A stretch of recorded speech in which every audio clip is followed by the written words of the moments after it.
know her as Golden, as Amazing, or even as Kapitana. But today, we get to call her our very special guest here for a special Spotlight series episode. We get to know more about the one and only Jia De Guzman.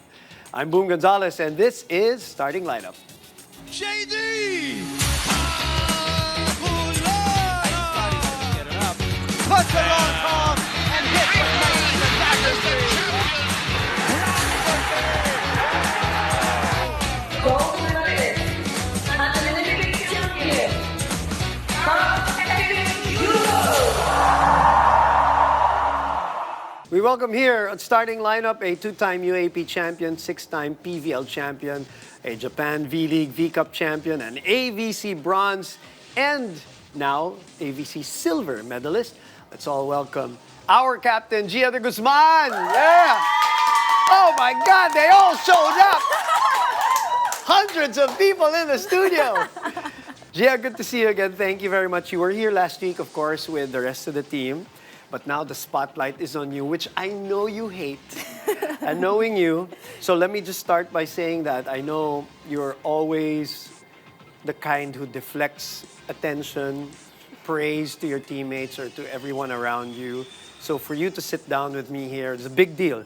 Huge deal for me personally. I've been chasing this for quite a while, not because of anything, but just because I just want to geek out with you. So I hope you don't mind. We have like a little, a special spotlight for you. Last time we actually had a conversation, a public conversation. You just got to Japan, if I'm not mistaken, right? We were on Zoom. And we'll talk about that in a bit. But now that I have you, I guess I want to ask first and foremost, where did the relationship with volleyball, how and when did it start for you? What was your earliest memory when it comes to this wonderful sport that we love? I think a lot of people know that volleyball was not supposed to be my first sport. Right. I grew up learning a lot of sports actually because my family loves to play. As you should. Yes. And my dad was a big basketball athlete. I mean, like, for us. So I learned how to play basketball first. But in our school, there was a rule that time that you could only join a varsity when you're in 5th grade. So I was in 4th grade, about to finish the year, so excited to join. And then summer of that year, they disbanded the school team. And that time, my sisters were already in volleyball. Okay. And my parents told me to just try it out. Just try it because you're not doing anything now. Right. Try another sport. If you like it, stay. If you don't, then try something else. And thank God I stayed. Right. Basketball's loss is our gain, volleyball's gain. But was there, jumping on your story, was there a resistance at first? Was it you didn't like it? Was it the optics? Was it, what was it about it? Why did you choose basketball? Was it just because of the influence of your dad? I think it was mainly because of the influence of my dad. Because, like in our village, there was a court near our house, and it's so much easier to play basketball than to set up a volleyball net and find people to play with and everything. True. And like even when I was little, it's just catch and throw, catch and throw. Right. And I don't know. When they told me to try volleyball out, there was some hesitation, of course. It's not what I wanted. Because, okay, yeah. I really wanted to be a basketball player that time. But, since I really did have the time to try new things, and my sister was already there, I tried out maybe 2 or 3 trainings and then found myself just showing up every time after school. So what clicked for you? I think I liked being in the midst of other players too. I think at the end of the day, I just wanted to be in a team sport. Okay, so it was a team sport that you wanted to be. Yeah. I think I have a picture of early you as a libero, if I'm not mistaken, Oh too. God! These are non-internet pictures, by the way. Look at her at the back of that pickup truck as a libero. You don't have to tell me the story of that, but tell me about that time, being part of a team, being a libero, all of that, and your early memories of just you playing this game. This was actually in my first year of playing in the varsity. And this was my first ever palarong pambansa. Yeah. I was also I was recruited by, I think it was Muntinlupa or Manila. I forgot. I'm so sorry. This was a long time ago. But I did not know that I was going to be a libero for this tournament because I was a setter. Right. I didn't even know what a libero was, Right, honestly. right. But when the coach was announcing the positions and he said that I was going to be a libero, he said, kahit anong pagawa sa akin, I will do my best. Iba uniforme ko, game. Yes, like, I just have to remember that I cannot spike. Right. And I have to stay in the back and receive. Right. So I actually forgot that once in my life I had to receive. Yeah. Oh, yeah. And it's not that's right, easy. That's right. It's not easy. Oh, it's not, yeah. Yeah. We do have a picture of you already as a setter, so we'll show that also. Your early days in volleyball. Ayan na, mga, ano na to, mga setter ka na niyan, hindi ka na libero. I'm sure that brings back a lot of memories. Have you always been competitive? Even at that age when we're seeing it on screen, were you always competitive? Yeah, I think... I've heard stories. Yes, I was very competitive. Even before I joined a varsity team. My family, we would always play different kinds of games or sports or even board games, especially every Sunday. So there would be a time it was badminton, it was basketball, it was table tennis. And I think we're all just like naturally competitive and we just want to, make the most of where we are. And for a while it was different sports. I even went into ice skating. Did you? Really? Yeah, but casually, but not like competitively. But when it came to volleyball, I think I was talking with someone earlier today also, like, did it come naturally for you also to always try to analyze things, analyze all parts of the game and everything? My parents, all of us were volleyball players, and my parents would record every game, no matter where we were. Until now, they would still record games. And right after I play a match, on the way home in the car, I would already be watching the footage. Right. I don't know, it was just like... Came naturally to you. Yeah, force of habit. I wanted to see if what I did right. Of course, I wanted to relive it over and over again if it was a win. And I would also see the things that I did wrong. And that would be like different positions. There was a time I was a middle blocker in Palarong Pambansa. There was a time I was a spiker. Until like I had to settle down with my position as a setter. Settle down, huh? Yeah, settle down, yes. Thank God you settled down as a setter. Yeah, but I don't know. It just came naturally to me to just want to dissect everything about the sport because I found it so much easier to want to do it more when I understood more about it. Yeah, that's the reason why we love working with you, and I love working with you. And in the few games that we got to do, I had the pleasure to do the game with you because, I get to understand that mind of yours and how geeky it is. Yes. And I say that in a completely positive way because that's what I like. I like learning from the people that I work with, and the way you see the game is completely different from other people. And it doesn't mean that they're wrong or anything. It's just different. And that's always good. Your competitiveness, does it get petty sometimes? Honestly, no. Really? No. When we lose, it's just straight to what can I do better the next game. Right. Like I never think about like what the opponent did to me. Right. Like I never hold any You grudges never like or threw a hard chair or anything like feelings. that? No, if anything, it would be more on me. Like things I can do better because I think at a very early age, I had a clear understanding of like things I could and could not control. Sure. Does that include your emotions too? Yes. You had a good grasp of your emotions in losses? Yes. Oh, wow, nice. Because You never threw a tantrum or anything like that? No, but I think there would be I have like... a picture of her throwing a tantrum, Really? by the way. No way. I'm kidding. So you never threw a tantrum? Oh my God, I got really nervous. Never threw a tantrum, huh? No. Okay. I would feel a loss. Like, I think one of the hardest losses I've ever had was the 2019 SEA Games. When we were like 1 point away from a bronze. Yes. It took a while for me to move on from that. The one that Aya was talking about last week on this show. Yes, exactly. Yeah. Like, all of us had like our own feelings about, very strong feelings about that. It took me at least a month to get over that. I really had to get away from volleyball. But after that, it was much easier to cope with any loss that I had to go through because, I was talking about this with the Alas girls also because I think some of them were kind of wondering why I moved on so fast from the Iran loss. Like, it was a very close loss. It was 15-13 at the end. And they saw that I also had some tears right after the game, but when I walked in the dugout, I was perfectly fine. And some of them, like, thank God it was a rest day the next day. So we had time to, compose and everything. The girls needed the next day also to... Especially the younger ones. Yes, to get through that loss. But me, like, the moment I walked in the dugout after the game, I was done. I was thinking about the next game. And that was only because of the experience that you've had already Yeah. in the past. Kinabahan ka dun sa picture, ano? Because meron siguro. God! Meron siguro na nag-tantrum. But anyway, Gia, dyan ka lang. Stay tuned. We got more of Jia De Guzman when we come back here. Starting lineup. That means the picture.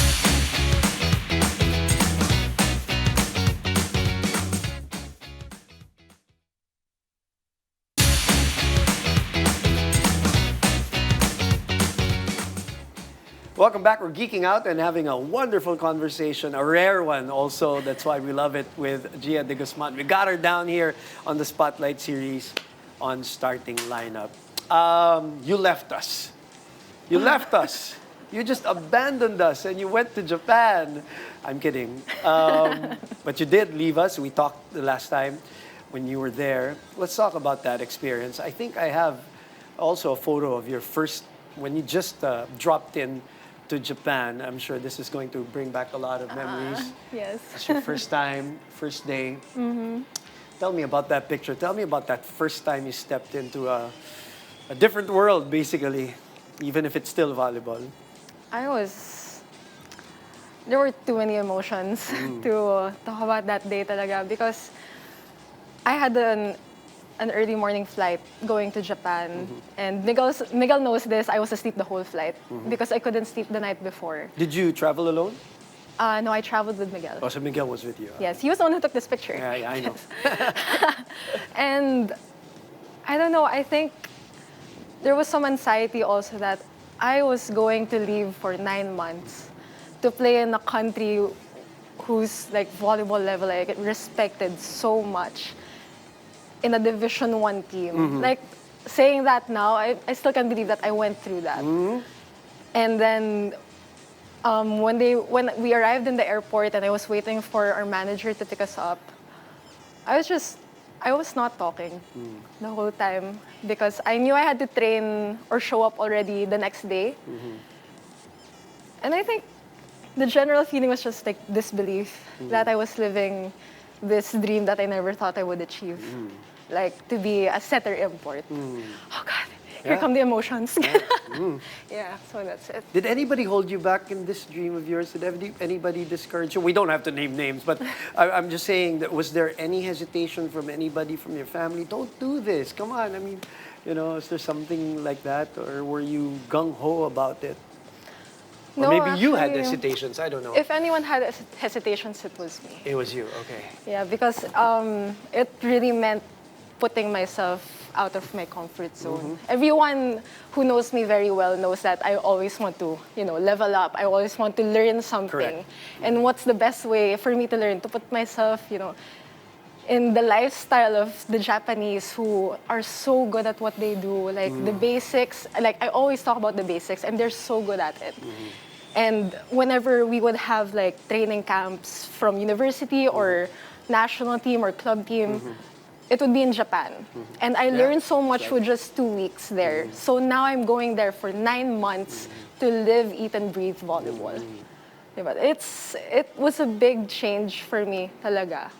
Like, at some point there was some imposter syndrome also na parang, am I really worthy of being here? But at the end of the day, I think being just like a student of the sport, I just wanted to make the most out of where I was. Right. I think I have a photo also of your first game, if I'm not mistaken, in Japan. So I want you to tell me, how did this feel like at your first match in Japan?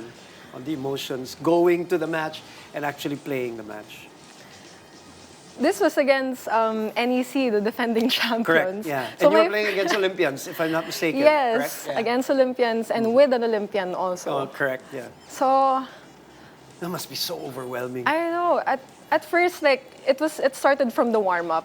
Like, I was stretching on the side, and the other team was stretching on the other side, and I could see, like, Koga, Acharaporn, all the stars of Asian teams, like, warming up, like, on the other side of the court. Right. And I knew I was going to face them that day. But, at that point, I was kind of adjusted already to how they play in Japan. But playing my first ever match in the Division 1 V-League in Japan that I've only just watched on TV. Sobrang overwhelming. Like, actually, parang ngayon ko lang talaga napag-usapan how I feel, how I felt that time because everything was tuloy-tuloy talaga when it started. Yeah, so you didn't have any time to kind of process the whole thing? Yeah. Interesting. This is the first time that you're actually like really Talking about it in public, yes. Yeah, in public. Yeah, kasi parang isolation is a big thing in Japan. Yes, it's very it is. quiet. Thank God I had Miguel with Yeah, me. correct, So yeah. if I was processing with anyone, it would be him. Of course. Talaga. Yeah, I love that you mentioned the word isolation because that's my next question. Did it get tough? Let's not even talk about the volleyball part, di ba? Because that's good stuff. But just from a emotional, mental standpoint, which is a big issue nowadays, obviously, and you're in a country like that, isolated from everybody else, did it get tough for you, and how tough was it? It was very, very tough. Because like I said earlier, there was some imposter syndrome, skill-wise na yun. Okay. And usually when I go through difficult times like that, I always want to process it with someone. Like, it's so hard to try to process things by yourself because that's when you start to overthink. That's when you start to, get your own doubts in your own head. And Miguel was not there all the time. He Yes. also had to fly home every now and then. Yes, and work with us. Yes, thank you. But those times that I was left alone, and of course, that time also, my teammates in Japan were only starting to learn how to speak English. Correct, yes. My first 2 months there, Rosa, my teammate from Brazil, was still with their national team. So I was essentially alone. Correct, yeah. For 2 months, not able to talk to anyone or process anything. So it was very, very, very hard. How'd you get over that? When Rosa arrived, I think it was very natural for us to start talking because she's a very big advocate also for mental health. So you got drawn together. Yes. And I think she knew that the first year for any import is always the hardest. Like, she knows that I'm smiling and everything, but her questions, are you okay? How are you feeling? They were very loaded. So thank God I had her, especially in the beginning. But at the same time, I also had to do my part in like learning the language, Of course, learning Japanese. So when I made that move of trying to communicate more with my teammates, they also started learning English because they wanted to have it both ways. So that time it started getting better. How nice of them. Yeah, like I'm really thankful to them. So kasi I got a good team. I got to play with very kind and understanding teammates also. Kasi it's not in their culture talaga to talk to you if they don't understand your language. They get very shy. But I think malaki din for them na I made the first move. I just thought about this. So we talked about that part, the isolation part. But is there a sense of relief? I don't know if relief is the word I'm looking at, but that you're in a country also that media frenzy is not like it is here in the Philippines. And you take the bad with the good with that one. There is obviously the toxic side of it, but there is just press and media wanting stories, wanting clickbaits and whatever. And you're in a country now where you're focusing on yourself and just volleyball. Was there also some sort of sense of relief that, okay, this is different. This is just about volleyball here? Yeah, there was a lot of relief. A lot of relief. A lot of relief. Although, of course, I appreciate having that here. No doubt. I miss the fans. I miss playing in my comfort zone and seeing everyone. Actually, malaki na rin kasi sa Japan yung 500 spectators in a game, especially for women's volleyball. And when it's a full arena also, like 800 or 1,000 people, very behaved sila mag-cheer. So it's very different from what I experienced here. But in the case of, social media and everything, it got very quiet for me also. Good quiet. Good quiet. Right. Very peaceful because you're right, I got to focus on just being an athlete, which is what they required from me also. Kasi in Japan, they really treat volleyball players as just athletes. It's 24/7 of you just living, eating, and breathing volleyball. Like a soldier, Yeah. basically. So, like, I would only see Miguel at night, pag uwi ko. Because I left early also in the morning. Right. But it's all volleyball. So it was a breath of fresh air for me. Yeah, I'm sure. Especially, I only say that because, again, we have such, rabid following for the sport in general, and especially for high-profile players like you. All right, we're talking to Jia De Guzman here. The Spotlight series is on her. Stay tuned. You're still watching Starting Lineup.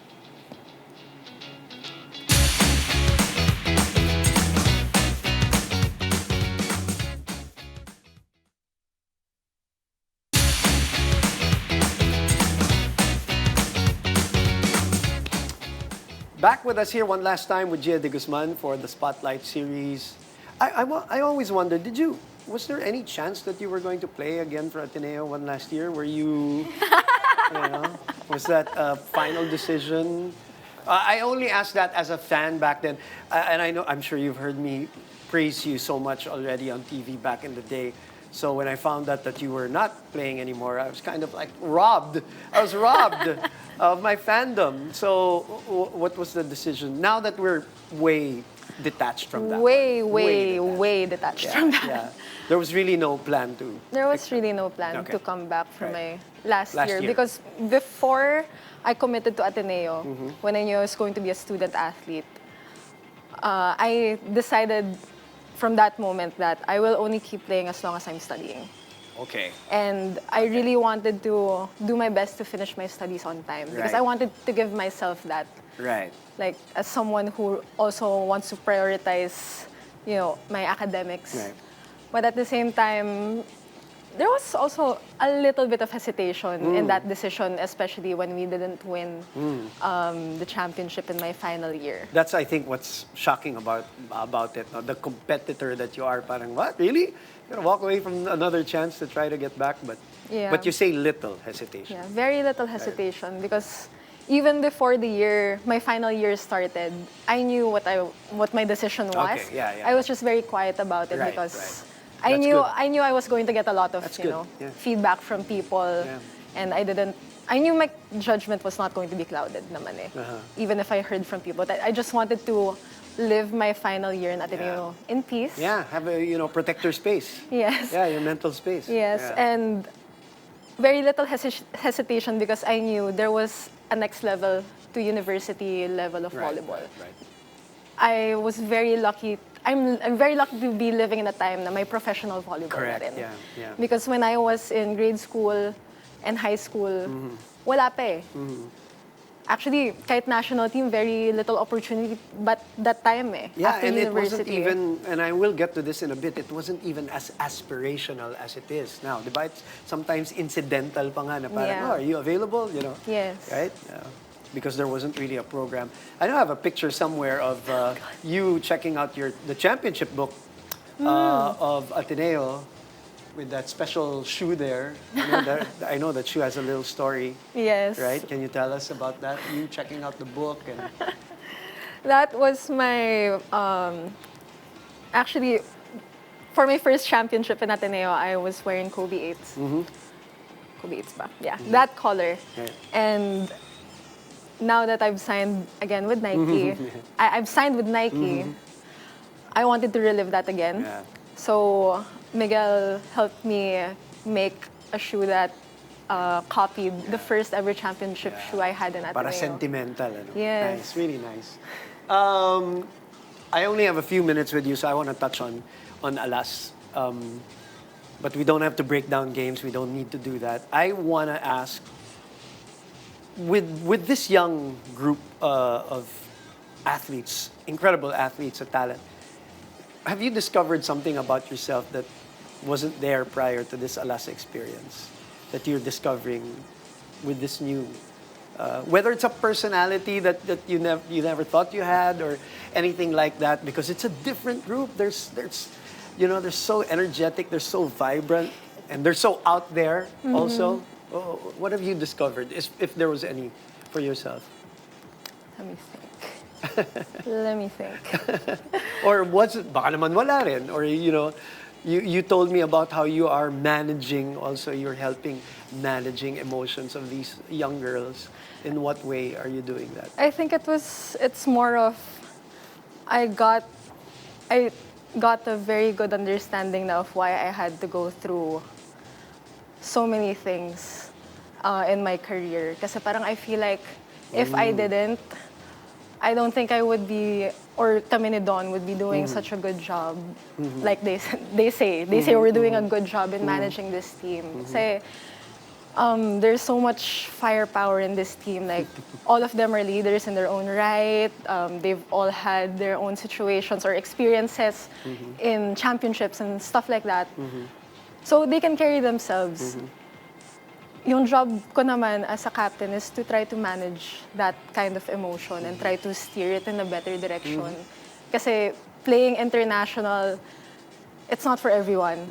Iba yung pressure, iba yung I like that. iba yung mental aspect of it, other than the skill, to be able to cope to everyday games and try to move on from things like that.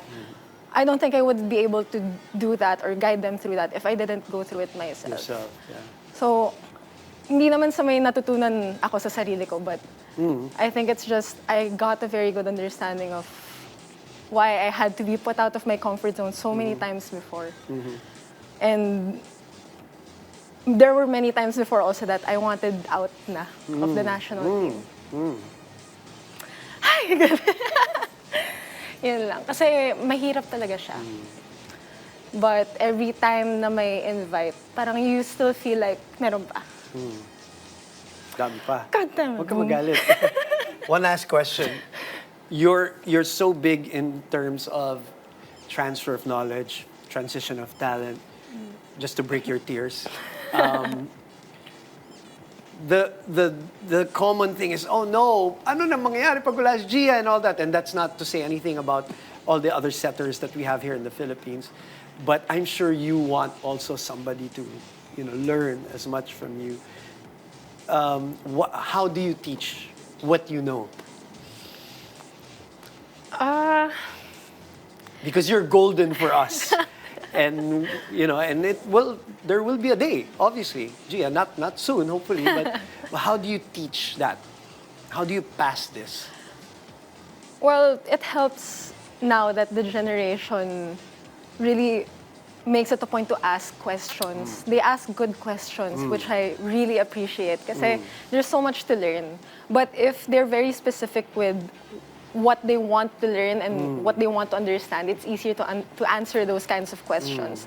But at the same time, I feel like one way that I like to teach also is just to remind them to be open-minded in from what situation they are in. Because sometimes it's so easy for them to want to go back to yung nakasanayan nilang system or everything, that they forget that here in the national team, although you are not playing in the system that you usually play in, there's so much to learn.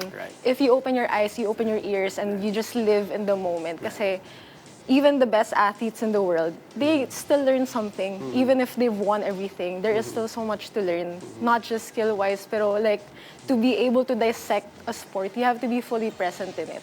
I think yun yung isang nakakalimutan gawin ng ibang atleta. Na parang they're so focused in what worked from them before, that pushing themselves out of their comfort zone, they just want to back down. Right. I think that's something that I also had to fight through when I was in Japan. Na I really felt like I did not know how to play volleyball. Ganong level when I was in Japan. Kasi everyone is so good in defense. My usual play does not work. So I had to adapt. I had to learn. You had to push through. I had to push through. Kasi, you learn the most when you are not in your comfort zone. Right. you're such a gift to us, Gia. We can't thank you enough for what you do for the sport of volleyball, for the national team. I personally love your game, love your brain. I love the way you talk about the sport and you talk about your teammates. And I want to thank you for being here on the show and sharing your heart with us. I know it's tough and it's a rare opportunity, but we really appreciate it. Thank you very much, Thank you. Gia. Thank you. Thank you. Maraming salamat. Maraming salamat. That's Jia De Guzman, ang ating kapitana ng Alas Pilipinas. Thank you for joining us. I'm Boom Gonzalez, starting lineup.